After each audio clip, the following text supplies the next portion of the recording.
y es un pronunciamiento por parte del presidente, el aún presidente del Jurado Nacional de Elecciones, Jorge Luis Salas Arenas, habiendo resuelto en primera instancia la Sala de Derecho Constitucional y Social Permanente de la Corte Suprema, competente conforme a sus atribuciones constitucionales y legales, respecto a la organización política Alianza Nacional de Trabajadores, Agricultores Universitarios, Reservistas y Obreros, que no tiene registrado ningún acrónimo.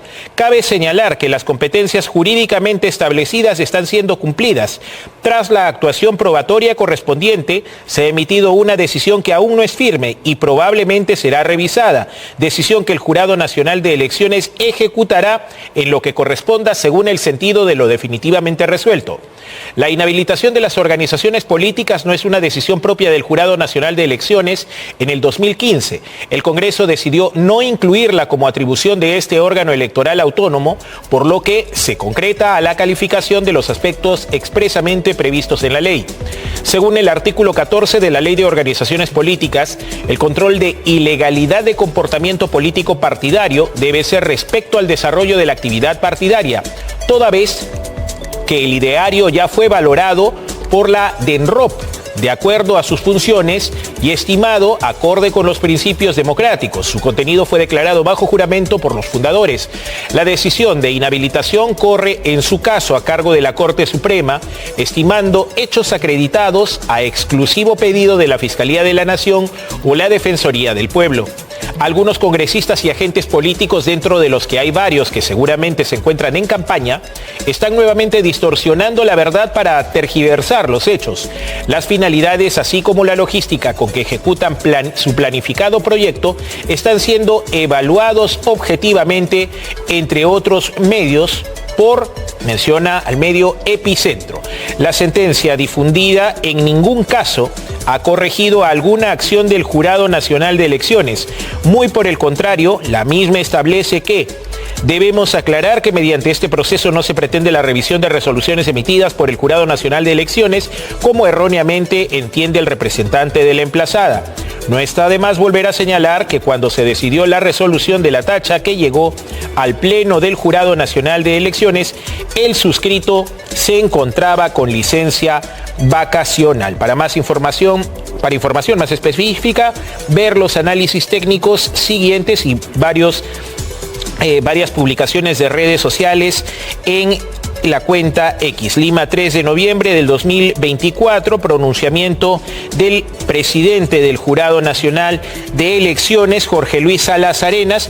Esto en relación precisamente a la decisión de la Corte Suprema correspondiente a esta organización política, Alianza Nacional de Trabajadores, Agricultores, Universitarios, Reservistas y Obreros, que está con las siglas de Antauro, que correspondería precisamente o se vincularía a Antauro Humala.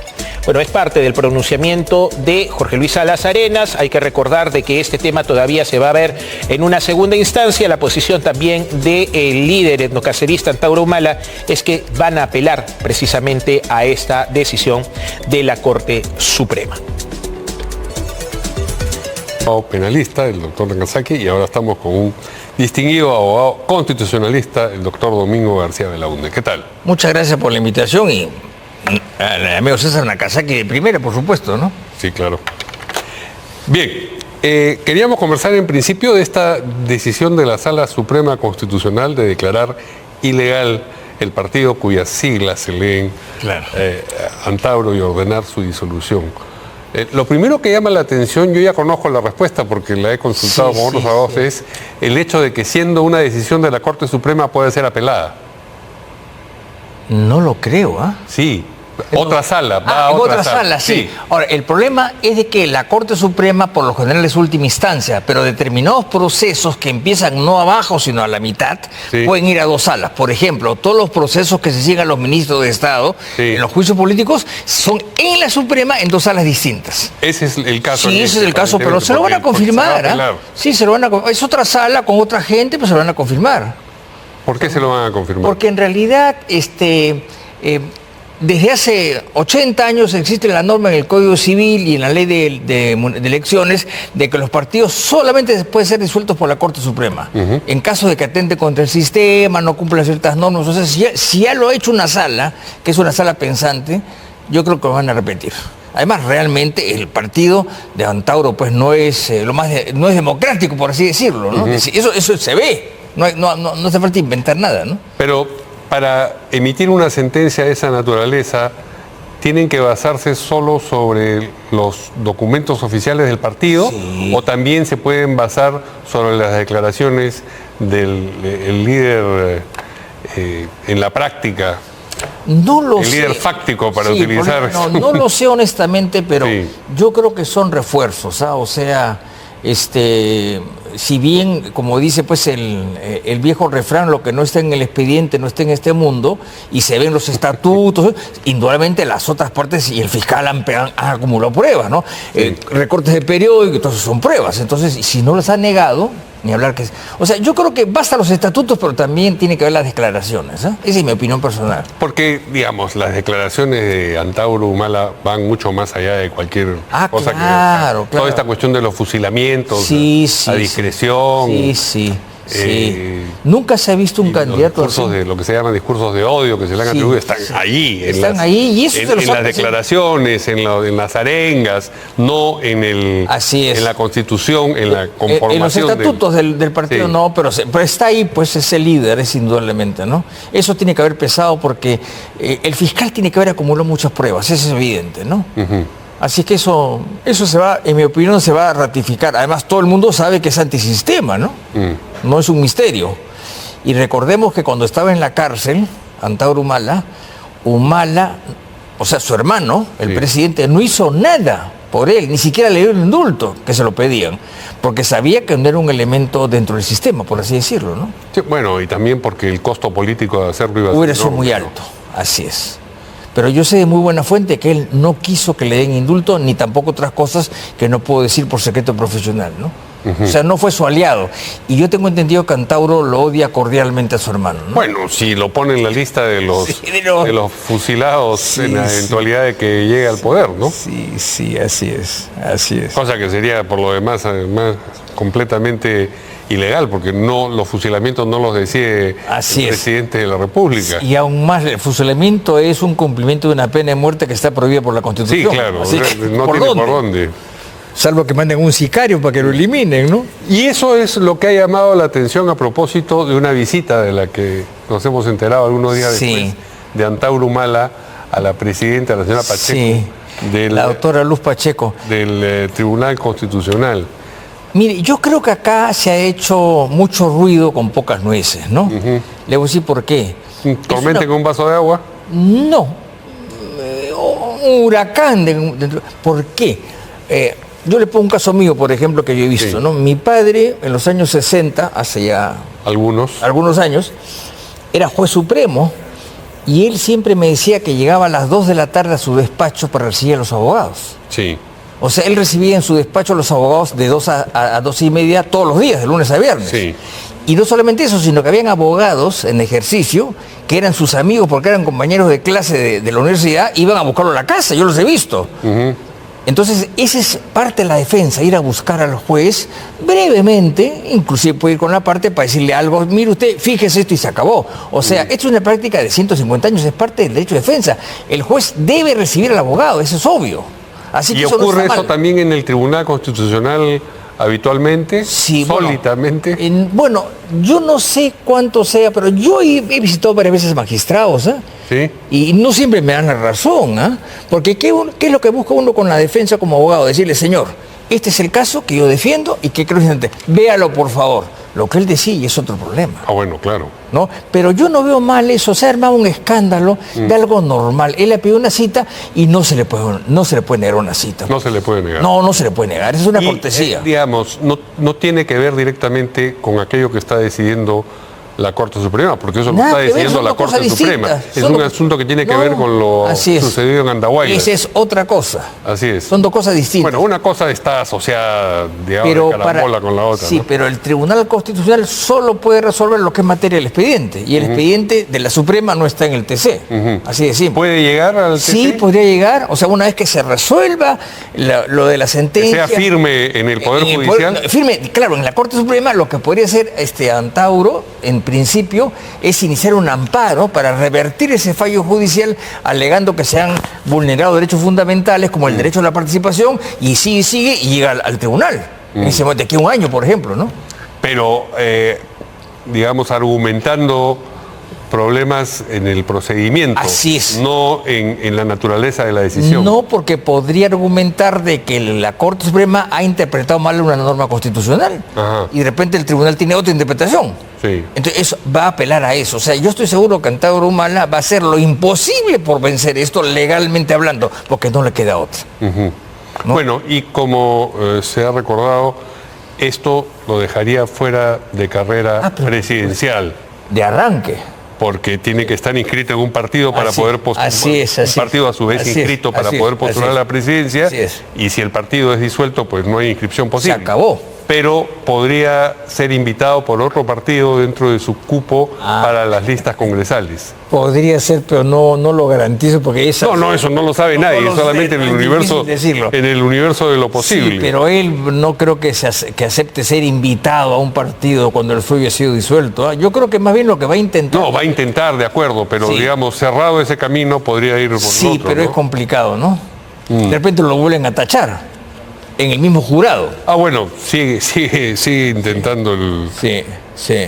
encontrar un camino. Bien, a propósito del Tribunal Constitucional, hay desde hace 2 semanas una discusión, una controversia muy severa, una controversia entre los propios. Sí. De algo hemos sabido por los medios, ¿no? Sí, que tiene que ver con la sesión en la que se abordó la demanda competencial planteada por el Congreso, con el Poder Judicial, en fin, y que motivó una ponencia que no encontró, ciertamente, Sí. no fue acogida por la mayoría de magistrados, pero lo cierto es que antes de que los votos propiamente dichos se emitiesen, 3 de los 7 que estaban ahí o bien presentes o digamos por la vía virtual se levantaron y se retiraron. La discusión es, ¿esa votación es vigente, es legal, se puede considerar efectivamente acaecida y tener consecuencias? Yo pienso que sí. Ajá. ¿Por qué? Hay 2 quórums. Sí. Un quórum para instalar, ¿no es cierto? Sí. Que son 5 que se cumplieron. Sí. Y otro quórum para votar.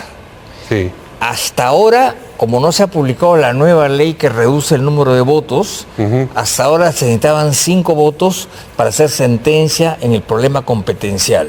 Sí. Al irse 3, se quedaron 4. En consecuencia, el mismo Código Procesal Constitucional dice que cuando no se alcanza la votación, requería que 5 hasta ahora, Sí.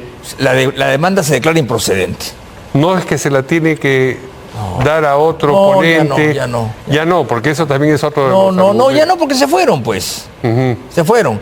Entonces, pero hay algo que es interesante. Número 1, esto queda abierta la puerta para que el Poder Judicial tome otra decisión. Y 2, en mi modesta opinión, nadie impide que venga otra demanda competencial, porque acá, al declarar improcedente, no hay problema de fondo resuelto, sino solo hay Claro. problema formal. Podría venir otra que se acoge. Así que el problema sigue abierto. No se ha resuelto, pero sigue abierto en 2 vías, la constitucional y la judicial ordinaria, en mi opinión. Pero al día de hoy, la decisión a través de los votos que tuvieron lugar en esa fecha, el viernes de hace 2 semanas, Yo creo que se quedó ahí, ¿ah? quedó ahí. Sí, 4-3 y punto. Aunque no firmen, no importa. La presidenta da fe de que no firmaron y se acabó. ¿Cuál es el problema? Bueno, el problema lo vamos a ver de ahora en adelante, Sí. un conflicto de esa naturaleza Sí, es verdad. en el corazón de la instancia de cierre de tantos conflictos. Bueno, sí, y aún más la pena que en lo personal a mí me da es que esto se traslució por un comunicado que hizo el propio tribunal. Yo tengo la filosofía de que los trapos sucios se lavan en casa, yo no hubiera hecho nada, ¿no? Sino dejar que las cosas se tranquilicen y de aquí una semana o dos se regularizaba. ¿Por qué? Porque el problema del TC es que son solamente 7 y no hay suplentes. Entonces se enferma uno y se acabó. Por eso es que es buena la idea que se Esa está era la ventilando. siguiente pregunta. Sí, Que hay un proyecto presentado por el congresista Muñante para extender aumentar la cantidad de miembros del tribunal. ¿Qué piensa usted sobre eso? Bueno, hay que ver cómo, ¿no? Yo sería partidario porque yo he estado y visto funcionar al Tribunal Constitucional Español Sí. y así se llama la Corte Constitucional Italiana. He ido varias veces porque tenía colegas, amigos que eran jueces, ¿no? Entonces, yo lo que soy partidario es separarlo en salas. Porque si son 9, lo que van a hacer es demorar más. Me explico. Si para tener conjunto, armonía con 7 hay problemas, con 9 va a ser peor. Entonces yo preferiría que lleguen a 12, como es en España, y se hagan 2 salas. Una sala para ver A, B, C y la otra para ver otra cosa. Y en los plenos... O sea, para ver especializadas las salas. Claro. Por ejemplo, ¿qué cosas? Por ejemplo, una sala podría haber solamente problemas de libertad, habeas corpus, amparo, protección, habeas Derechos data, fundamentales, punto. Exacto, derecho. Y la otra, lo que se puede llamar control normativo, que es inconstitucionalidad y competencial, que son muy complicadas. Y se acabó. Y aún ahora, siendo 7, hay una sala de 3 que revisa previamente los casos, 3, y decide cuáles van y cuáles no van. Y hay improcedencias que son declaradas de frente. O sea, no todo lo que llega se falla sobre el fondo. Así que a mí me parecería que yo soy... Pero estas 2 salas de 6 no mantendrían el problema de que se muere o se enferma uno. No, porque habría que poner suplentes, pues es lo que hay en otras partes. O sea, Con 12 suplentes. con suplentes. Así es. Ah. ¿Y quiénes son los suplentes? Los que quedan 24. detrás.